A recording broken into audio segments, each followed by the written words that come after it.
Hey guys, welcome back. It's Redox. Thanks again for joining me here with another CNC Rivals video. And in this video, I want to address the frequently asked question: how does the population system work in this game? How many units can you have on the battlefield at a time? And how does the unit cooldown timer work as well? How does the production timer work?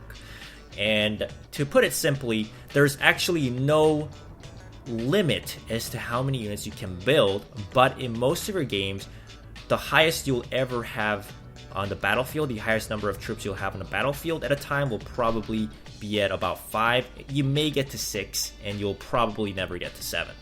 The reason why is every time you build units, after a certain amount of troops you have on the battlefield, the timer will increase.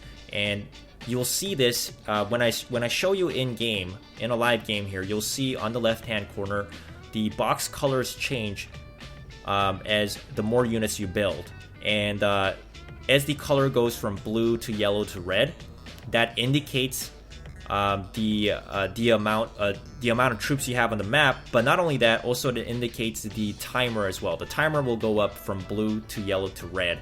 And once you get to the red stage, which means you have at least 5 units in total on the map, that unit production tab cooldown time will be increased dramatically, and it'll take a lot longer for you to build a 6th unit. That's why you'll almost never get to having 6 total units on the battlefield at the same time, or even 7, just because, of course, you're also fighting your opponent, and he's killing off your troops. So you're gonna replenish your troops back once again to about 4 to 5, and then they'll die again, and so on. That's why you'll never really go past beyond 5, just because once you hit 5, the bars will turn red, and the unit production cooldown time will dramatically increase, not allowing you to build units for a certain extent of time. Now, the other thing I want to talk about is when you should sacrifice your units. And this is important to understand, because sacrificing your units has everything to do with the amount of units that you have on the map, and also the population. Like I said, once you have about 5 total units on the map, your production tab timer increases dramatically. So ideally, you want to have about 5 at max on the map at the same time.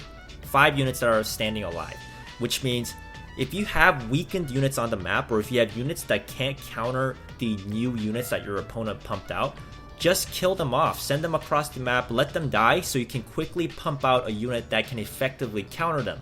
So, for example, if somebody's running down on your base with a flame tank, and all your units are not effective against the flame tank, while you have about 5 units, you won't be able to pump out an effective flame tank counter, because you have this dramatically increased cooldown time on the production tab. So you need to kill off some of your units in order for you to build units that can effectively counter the flame tank that is going for your base, or you'll end up losing because your units won't be able to kill the tank fast enough, as they don't really counter that unit properly in this kind of situation. So knowing when to sacrifice your units is very important. And also, another important thing to note is your harvester counts as a part of the total units on the battlefield. So if you have 1 harvester, that takes up 1 unit space. If you have 2 harvesters, that takes up 2 unit space. So if you have 2 harvesters, once you have 3 units that can fight, the 6th unit that you can pump out will take a much longer time for you to build, because you're at that red zone where the production tab timer is greatly increased. So actually having more harvesters can be detrimental to you sometimes. So you really have to also understand when is the right time to actually have the double harvesters out. Is your army high quality? Because if you have a double harvester army composition, you ideally want to have a very high quality army, as you can only, once you have 3 units that can fight, the 4th unit will take a much longer time to come out onto the battlefield. So you really want to be careful about the choices you make if you have the double harvester going on. And sometimes you may need to kill off that 2nd harvester, which is fine. It's just the same. It's like the same thing as sacrificing some of your weakened units that won't be adding too much to the battlefield. Instead, by having an extra harvester can really deter you from being able to hold launch pads and win you the game, or being able to stop your opponent's units.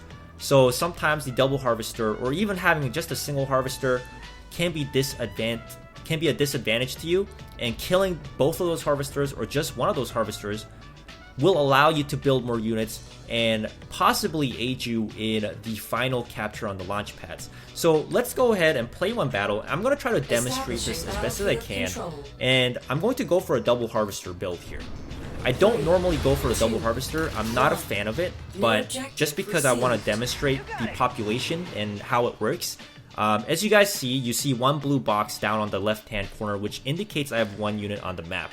And blue means the cooldown timer on my production tab is relatively quick.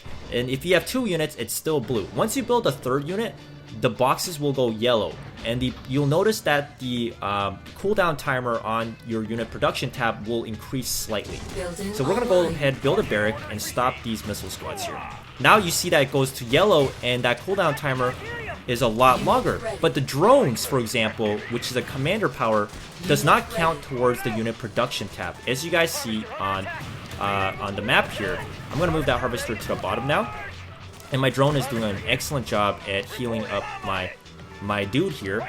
We're gonna have two riflemen here. We're gonna try to capture this launch pad, and let's build a quick tech lab here. And he's going to actually tile block me here, which is unfortunately going to do. But I'm gonna run my riflemen around and possibly avoid that shockwave and perhaps capture this launch pad. But no, we won't be able to do that, unfortunately. Let's go for a Wolverine now.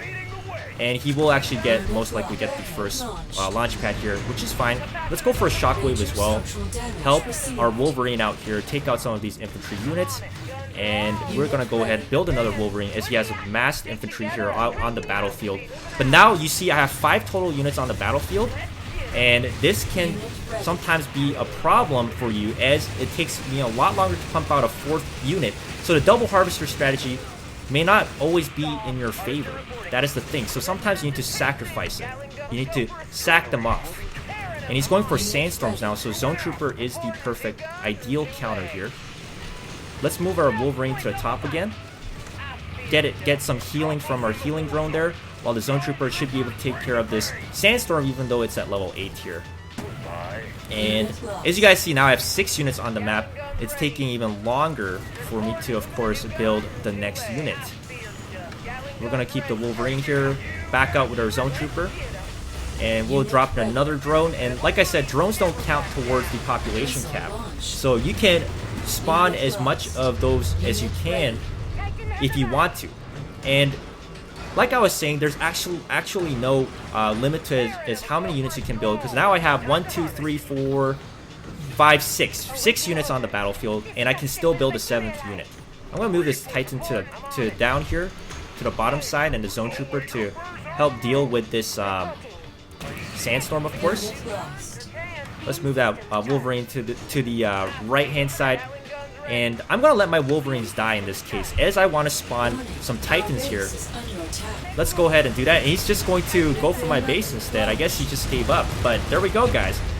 That's really what I wanted to demonstrate. This whole game, I had so many units on the battlefield. My opponent wasn't killing my units fast enough, and that allowed me to constantly pump out units.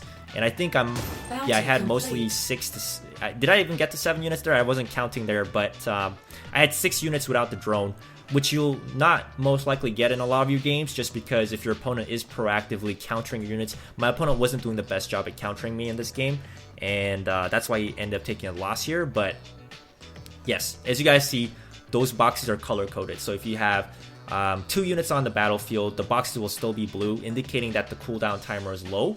But once you have 3 units on the map, it'll go into yellow, which means the cooldown timer is medium, and then it will go into red once you have 5 total units. So the harvesters count toward that unit production or the population cap. So if you have a double harvester strategy, keep in mind your unit production timer will dramatically increase once you have 3 fighting units and 2 harvesters. So you'll actually have less fighting units than your opponent most of the times if he doesn't go for a double harvester. So you have to be careful about that, and sometimes you need to sacrifice off that harvester. In this game, I didn't need to do it just because my opponent wasn't effectively countering me in these matches. But anyways, that's really what I want to talk about in this video. I hope this video really answered that question that a lot of you guys have been asking me. So definitely be smart about it and keep that number in your head. 5. 5 is really the magic number, because before 5, even though the boxes go from blue to yellow and yellow indicates that your cooldown timer is increased, you'll still be able to pump out units fast enough. But once it goes into the red mode, then you'll notice that it will take a lot longer for you to build units. So keep in mind, once you have 5 total units on the map, that's when you'll really notice the slowdown on the unit production tab. But you can constantly pump out as much units as you want if your opponent's not killing them.